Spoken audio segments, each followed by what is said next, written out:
Vous connaissez tous autour de cette table, j'imagine, la fameuse phrase de Simone de Beauvoir, « Il suffira d'une crise pour que les droits des femmes régressent ».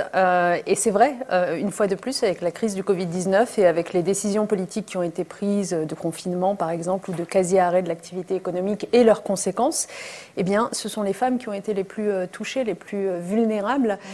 À la fois les femmes grandes perdantes, sur beaucoup de plans, économiques, social, la spécialisation sexuée des rôles, la double charge, et en même temps, grandes absentes du commentaire, de l'expertise, du leadership pendant toute cette crise. Alors même que ce sont ces femmes qui occupent l'essentiel des métiers dits du care, du soin, de l'attention, qu'on a tellement applaudi à nos fenêtres le soir, puisque 70-80% de ces métiers sont dits féminisés, occupés par elles.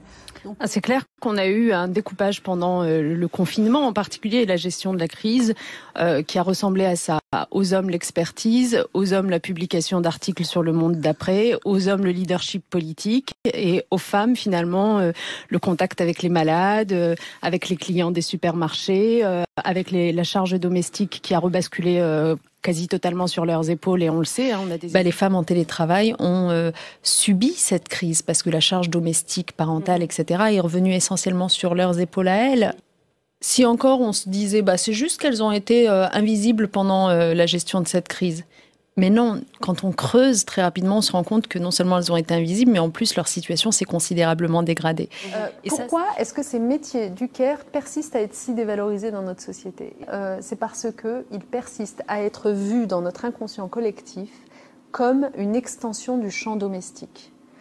Or, le champ domestique étant totalement dévalorisé dans notre inconscient collectif, puisqu'il repose sur les uniques épaules des femmes, encore aujourd'hui, je veux dire les 3/4 du travail non rémunéré à domicile, comme on dit, est effectué par les femmes. Ce champ domestique, qui consiste à prendre soin des enfants, à préparer, etc., étant vu comme quelque chose de généreux, d'altruiste, donc sur le mode gracieux, eh bien, dès lors que ces métiers du care sont vus comme une extension de ce champ domestique, en fait, on les considère pareils.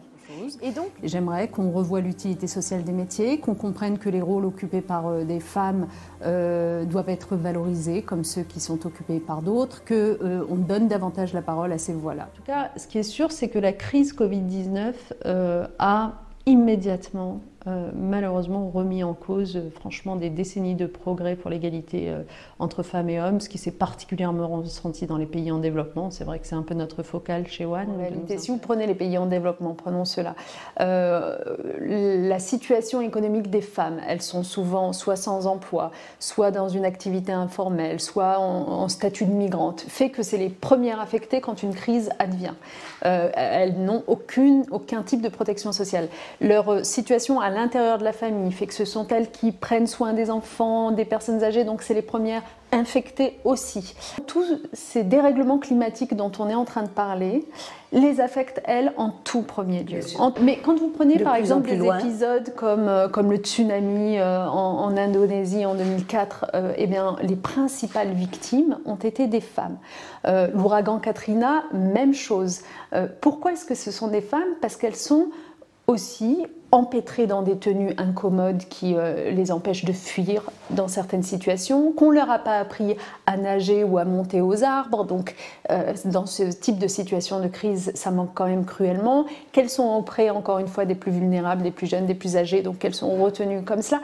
Donc finalement, les femmes sont aussi les premières victimes de la crise écologique. Et ça, on sait que cette crise écologique ne va faire que s'approfondir. Or, ce sont des femmes qui n'ont pas de compte bancaire, ce sont des femmes qui n'ont pas accès au téléphone portable, donc qui n'ont aucune allocation d'urgence. Ce sont des femmes qui vont se serrer plus la ceinture dans les familles pour nourrir d'abord tous les autres. Et donc, quand la nourriture vient à se raréfier, c'est elles qui en pâtissent le plus, c'est elles qui tombent le plus rapidement malades, qui sont montrées du doigt lorsqu'elles sont malades ou qu'un membre de la famille est malade. Enfin, on estime de l'ordre de 30 millions de cas supplémentaires de violence sur les femmes, 6 mois de confinement. Donc c'est une catastrophe absolue, puis sans parler des violences culturelles du style mariage forcé, grossesse précoce. Et puis, il y a tout ce qui a suivi la crise et le confinement, y compris dans ces pays-là. Par exemple, l'arrêt des écoles. Et on sait d'expérience, on l'a vu avec Ebola par exemple, que quand les écoles réouvrent, la plupart des filles malheureusement n'y retournent pas forcément dans ces pays.